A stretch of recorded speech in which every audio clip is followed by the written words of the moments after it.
बहुत बार ऐसा होता है कि घर में सब्ज़ी नहीं होती या फिर हमारी सब्ज़ी खाने का या बनाने का भी मन नहीं होता।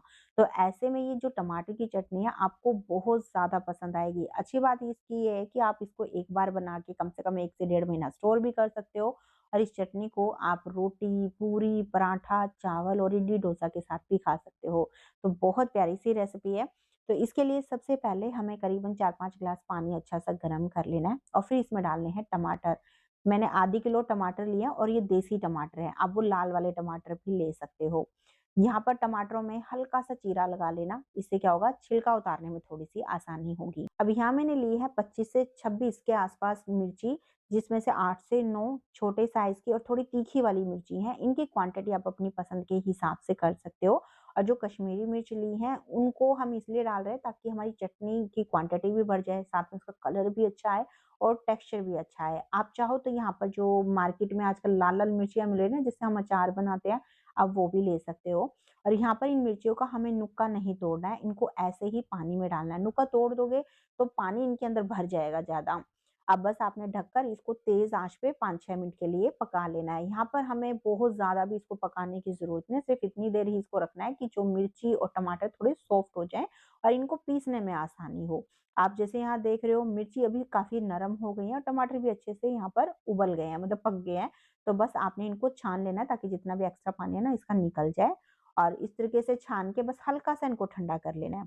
उसके बाद जो ये मिर्ची है इनका नुक्का हमें तोड़ देना है। आप देख रहे हो बहुत आराम से इसमें से जो नुक्का है वो टूट रहा है। तो इस तरीके से सारी जो मिर्ची है इनका हम ये नुक्का तोड़कर अलग कर देंगे।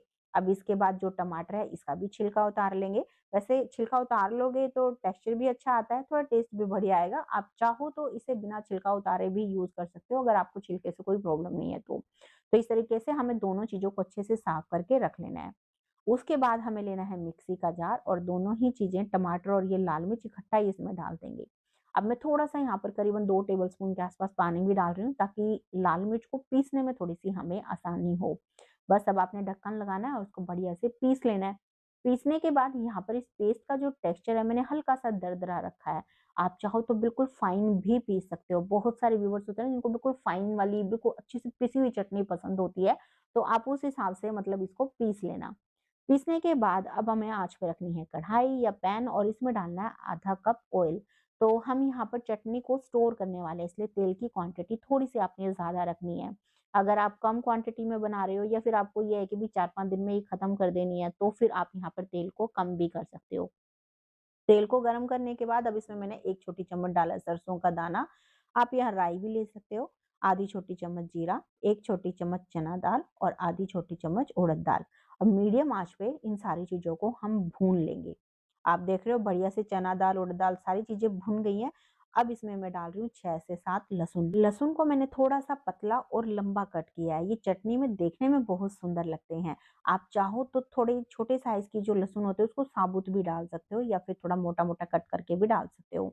अब साथ में करीबन 10 से 12 मैंने करी पत्ता भी डाल दिए हैं, बस अब इनको भून लेना है। यहाँ पर हमें हल्का-सा इसका कलर चेंज करना है, जब आपको लगे कि ये थोड़ा-थोड़ा ब्राउन सा कलर लहसुन के ऊपर आने लगा है, उसके बाद इसमें 1 टेबलस्पून डालेंगे लहसुन का पेस्ट।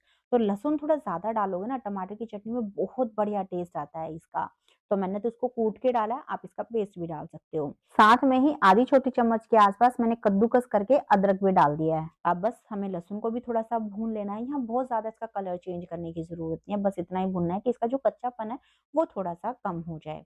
अब इसके बाद जो हमने मिर्ची और टमाटर का पेस्ट बना के रखा हुआ है, वो सारा डाल देंगे और साथ में ही इसके डालेंगे 1/4 छोटी चम्मच हल्दी पाउडर, 1 छोटी चम्मच धनिया का पाउडर और 1 छोटी चम्मच नमक। तो स्टार्टिंग में हमें नमक थोड़ा-सा कम ऐड करना है, आगे हम नमक एडजस्ट कर लेंगे।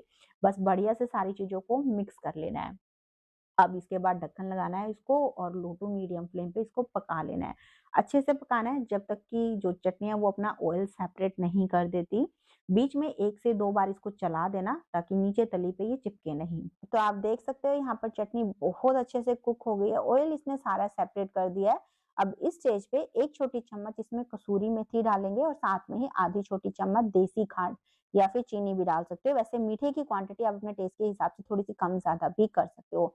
पर मीठा डालने का फ़ायदा ये होता है कि जो हमारी चटनी है ना थोड़ा-सा खट्टी होती है, हमने तो वैसे भी इसमें देसी टमाटर यूज़ किया है, तो वो खटास को बैलेंस कर देगी। साथ में ही आधी छोटी चम्मच मैंने नमक भी डाल दिया, मुझे नमक थोड़ा-सा कम लग रहा था यहाँ पर, तो आप भी एक बार इसको टेस्ट करके अपने हिसाब से नमक एडजस्ट कर लेना। तो बस अच्छे से मिक्स कर लेंगे और ये हमारी एकदम चटपटी सी चटनी तैयार हो गई है। आप देख सकते हो देखने में ही ये कितनी ज़्यादा टेस्टी लग रही है। आ रहा है ना मुँह में आपके ये पानी? तो अभी जो इसका टेक्सचर है ना वो आपने बिल्कुल ऐसा ही रखना है, ज़्यादा पकाना मत, अगर ज़्यादा यहाँ पे पका दोगे ना तो ठंडी होने के बाद ये और भी ज़्यादा थिक हो जाती है। तो बस ये चटनी बिल्कुल तैयार है अभी, इस चटनी को ठंडा करके आप किसी एयरटाइट कंटेनर में डाल के रखना। अगर बाहर रखोगे तो करीबन 3-4 दिन आराम से चल जाएगी और फ्रिज में रखोगे तो 1 से सवा महीने बिल्कुल भी खराब नहीं होगी। बस यूज़ करते समय ध्यान रखना कि आपने इसमें गीली चम्मच नहीं डालनी है, नहीं तो फिर इस पे फंगस लगेगा। अब इस चटनी को आप रोटी, पूरी, पराठा, नान, चावल, इडली, डोसा के साथ भी खा सकते हो, बहुत मज़े की लगती है। तो फ्रेंड्स आज की रेसिपी आपको कैसी लगी? प्लीज़ कमेंट ज़रूर करना। पसंद आई हो तो लाइक भी कर देना क्योंकि आपके एक लाइक और कमेंट से मुझे मोटिवेशन तो मिलता ही है, साथ में मुझे पता भी चलता है कि आपको रेसिपी कैसी लगी।